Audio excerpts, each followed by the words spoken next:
Chapter 25 of Boruto 2 Blue Vortex saw the long-awaited return of Momoshiki Otsutsuki.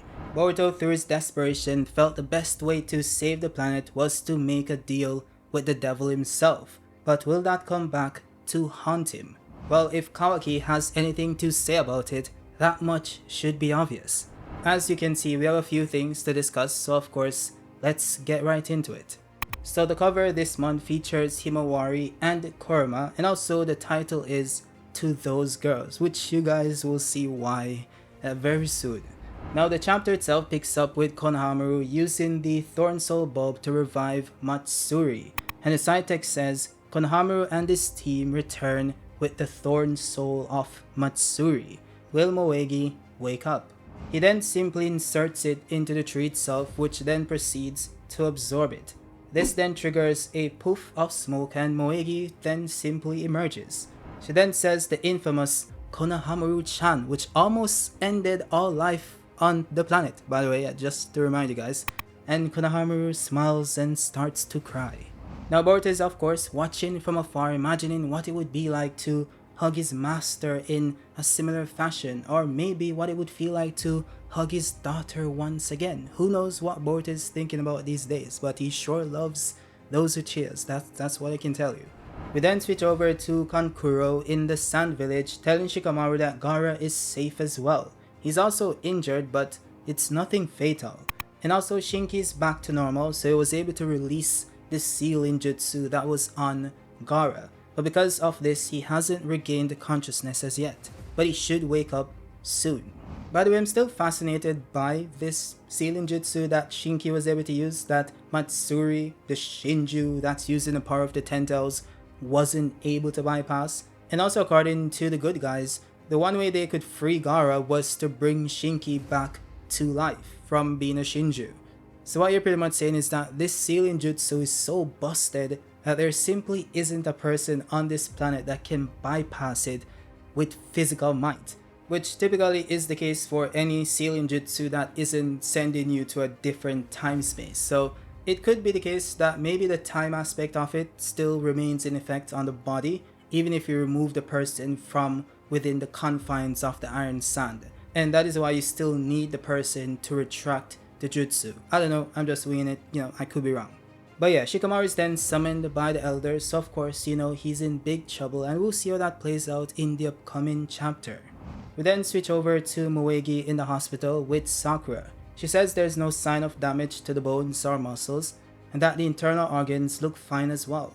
It's just that her chakra is a bit sluggish, and she thinks it's because the tree was draining her power. She likens it to a case of malnutrition, and then tells her to get some food and sleep well, and she should be fine. I will say that this is a bit interesting because it does poke some holes into the theory of Sasuke coming back with his Renegon and a new hand, because based on what Sakura is saying here, it seems like the tree just took from Moegi, didn't give her anything. Her chakra is sluggish, which means she didn't get any chakra boost from being inside that tree. She's also very fatigued and tired, and Sakura didn't notice any changes to her cells or genetic makeup. So at the very least, we can rule out Sasuke getting a power up from being inside the tree, and also from receiving the Thorn Soul Bulb, because it didn't happen for Moegi. But I do think it's still possible that Sasuke regains his Renegon and left hand, because Moegi didn't have any missing body parts for the tree to heal. So even though it just takes from the body, maybe it would have still healed the body if it needed to be healed. Then Sasuke of course is in dire need of that. So I guess we'll have to wait and see. With that said, that's when we get into the fandom wars, because Sarada then walks into the room and Sumire looks at Sarada, Sarada then looks away, then she looks at her again and says, "Hey, got a minute? Let's talk." They then go back to the same location. Sarada hugged Boruto in front of Sumire because Sarada is trying to assert dominance. I'm just kidding, by the way. But yeah, they go back to this location and they begin to discuss the Boruto situation. So Sumire is like, "Hey, good work on your mission." And Sarada says, that's what I do, that's just me. She then calls Sumire by her name for the very first time, which of course shocks Sumire, and proceeds to ask her if it's okay to call her that. And this is of course referencing what happened in chapter 16 when Sumire asked her how long is she going to be class rep. Sarada also apologizes and says, she was kind of insensitive about a lot of things, and back then she was just shocked and couldn't even find the words to say. Everything you said to me was just so true. I was being cowardly about your feelings and about my own lack of ability. I kept turning my eyes away from the reality right in front of me. She then proceeds to reference a question Sumire asked her over 200 years ago, which is that if she cares about Boruto. Which, if I remember correctly, the question was if she cares if other girls are interested in Boruto, and Sumire said that she did care. But I could be wrong, I guess I'll just put up the panel. But yeah, Sarada goes on to say that was her honest feeling at that time anyway. Even though, there's literally this panel, but anyway. She then says that she never even thought about it and never thought about Boruto like that, which of course is in a romantic manner. But at some point, I realized that I was spending more and more time thinking about him. He's always dealing with some kind of problem, so it seems really tough for him, right? As a teammate in the same squad, I can't help but worry about him. After a while, I started to not really understand my own feelings. I wondered if I was just caring about him as a teammate or if it was something more. And the fact that my thoughts were drifting that way made me feel like I was really a bad person. I wonder, is it really okay for someone like me to aim to become Hokage? Then she starts to remember Yodo, that character that died that no one remembers. But yeah, she remembers her saying, "You've completely misunderstood. You're probably unconsciously deceiving yourself." And she starts to ponder. She puts it together. She then says, "But I've already stopped doing that kind of thing." She then smiles and says, "I like Boruto too." And of course, we have Ada watching him using the Senringan, and she's all, gushing over it because she loves this drama. But Sumire isn't shocked. Everyone saw this from a mile away, from, the 400 centuries ago. It was very obvious. And Sarada goes on to say that the desire to be of help to him is what makes her stronger. And she even feels like she could become a Kage. She's come to feel that way. She then has the audacity to ask Sumire if they're even, and Sumire says, "Thanks for being honest and talking to me. Now that it's come to this, I'm not holding back anymore." So, the two girls are gonna throw down for Boruto. Or at least that's what Ikimoto wants you to think. Because we then get this panel of the two girls running off into the sunset, holding hands, and we have the title, "To Those Girls." And I said this in the spoiler, and it's a joke, but hey, maybe it happens. Maybe this ends like Korra and Asami in Avatar, and the fandoms will be in uproar, and that'll be the best day on Twitter, for me at least, because it'll be very fun to watch. Now then skip over to Himawari in the Uzumaki residence, and she's simply training with Kurama in the mindscape. Though she seems to be struggling a lot, and Kurama is very angry about it. He tells her that she just doesn't get it. Listen, use your leg strength and try to jump. It's all chakra. Everything is possible through chakra control. Himawari then says that she gets that much because, she is a ninja too. And Kurama says, "No, you don't understand anything. You don't understand anything at all. After all, you're not just an ordinary ninja. On the contrary, you're someone who carries a tail beast inside you. What you are is what they call a Jinchuriki. And even though you're human, you're more like someone close to me or Jura. Listen, this isn't about what you are. The point is about the combat techniques you should use. This is nothing more than a lesson in that. So throw away common sense. Think of yourself as the embodiment of chakra itself. Everything starts from there."